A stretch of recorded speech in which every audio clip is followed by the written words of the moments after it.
Before we begin, let me ask you something. If you were deep in the forest, miles from anyone, and you heard someone call your name, would you answer? Because this story is about a place that learned how to sound human.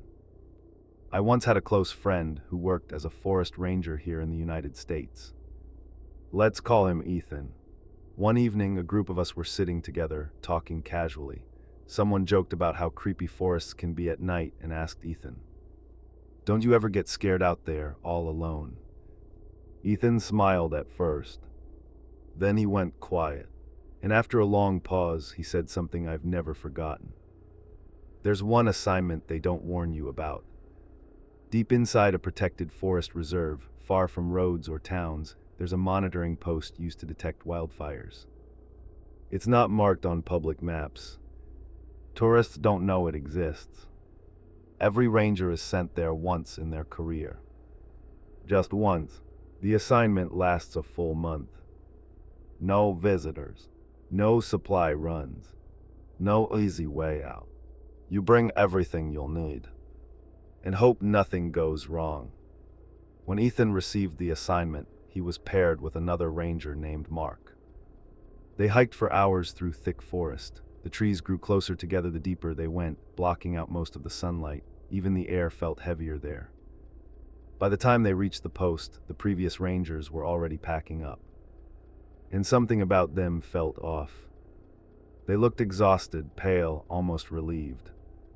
Before leaving, one of them said only this: "At 8 o'clock every night, lock the building. If you hear knocking, don't open the door. And no matter what you see outside, don't go out after dark." Then they left. Quickly. The building itself was small. 2 rooms. A control room with monitors, radios, and a large reinforced glass window facing the forest. And a back room with bunk beds. They also had a trained patrol dog, a German shepherd named Rook. That first night at exactly 8 o'clock, Ethan locked the door. The forest outside looked the same, but the silence felt deeper. At midnight, Ethan and Mark went on patrol together. Halfway through, Ethan's radio crackled. Not static, breathing, slow, uneven, like someone was standing too close to the microphone. Then the sound stopped. They turned back immediately. As soon as the control room came into view, the radio went quiet again. Inside, one of the monitors was already on.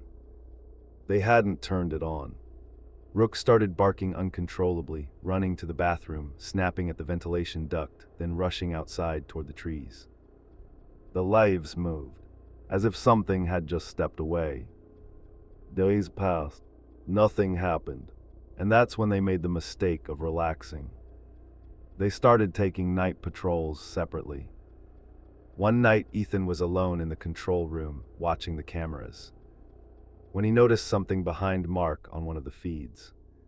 Not a shape, more like a dark ripple in the air. Ethan radioed him.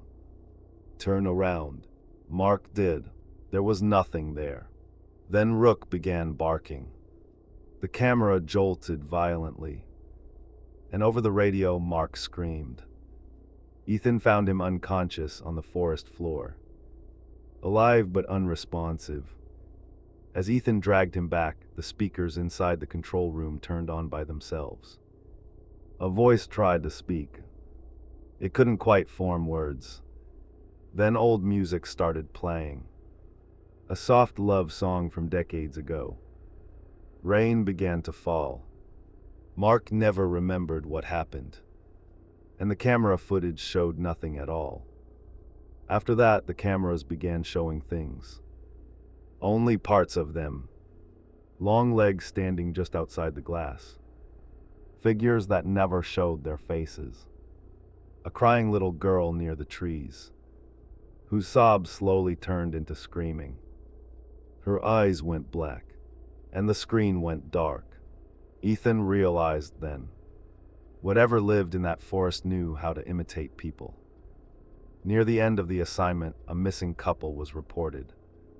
That same night, Ethan spotted a vehicle on one of the cameras near an old lake. Engine running, Lights on, but no one inside. Against every rule, they followed it. Near the lake was a cave. Inside, they found the missing couple unconscious.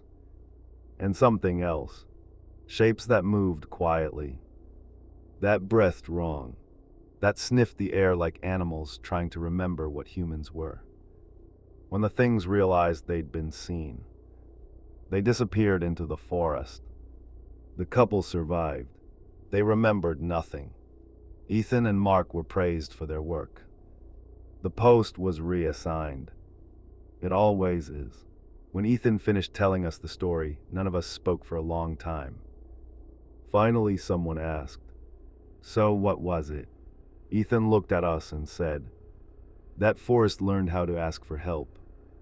And sometimes people answer. So, if you ever find yourself deep in the woods, and you hear someone calling your name, make sure it's a voice you recognize. Because some places don't want to be alone anymore. And they're very good at pretending.